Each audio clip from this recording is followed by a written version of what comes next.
In Seoul, a city that never truly sleeps, your 20s feel like a crowded intersection. Neon lights in Hongdae glow deep into the night.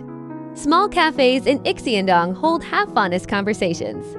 And the Han River flows calmly as if quietly, mocking the restlessness of the people around it. In the midst of all that, there were you and me two people both trying to understand life, while secretly learning about feelings we never dared to name. I met you for the first time at a cafe near our old university. It was autumn then. Ginkgo leaves had turned yellow, and the Seoul breeze carried the scent of coffee and toasted bread. You were sitting by the window, wearing a gray coat and a thin scarf, staring at your laptop screen with a furrowed brow.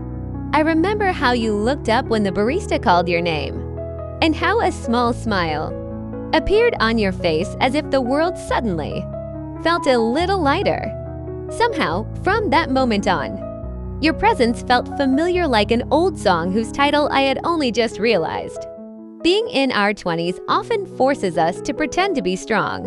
You with your ambition at a startup company where working hours knew no limits, and me with my dream of writing that was often considered too idealistic. We met frequently after work, when the sky had already gone dark and Seoul transformed into a sea of lights.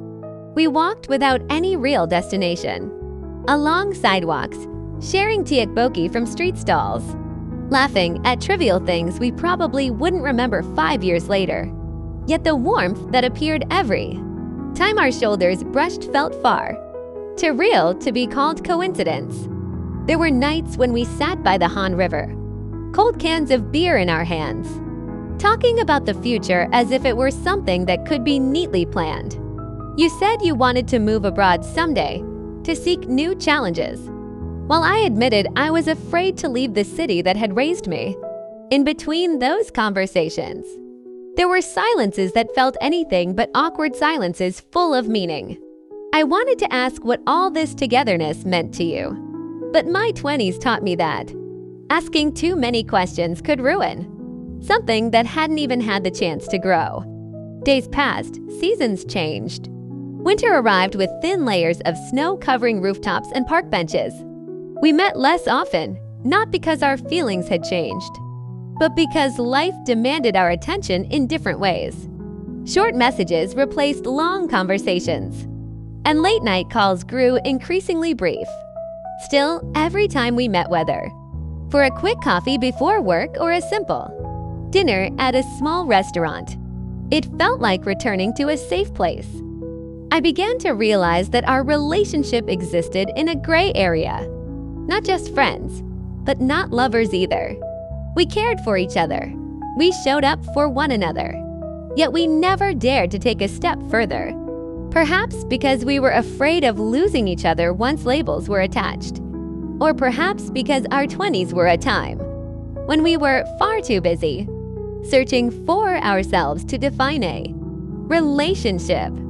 One night, after a spring rain, we took shelter at a bus stop. Your hair was wet, and you laughed as you complained about your shoes splashed with water. In that moment, without realizing it, I stared at you longer than usual. You turned, our eyes met, and the world seemed to pause for a second. There were so many things I wanted to say about how important you were to me, about my fear of the day you might leave. But those words remained trapped somewhere between logic and feeling. Not long after that, you received a job offer abroad. We met at the same cafe where we had first met, an ironic circle. You looked happy yet nervous, and I tried to smile even though my chest felt tight. We talked about your departure plans, about how we would stay in touch. There was no confession, no promises, just to young adults trying to act mature. The day you left arrived. Incheon Airport was crowded as always, but to me, everything felt quiet. We stood facing each other, your suitcase by your side, time pressing in on us. You hugged me briefly, but long enough to make me hope. "Take good care of yourself," you said.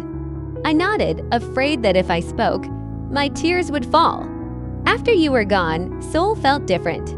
I still walked the same routes, sat on the same benches, but there was a part of the city that felt empty.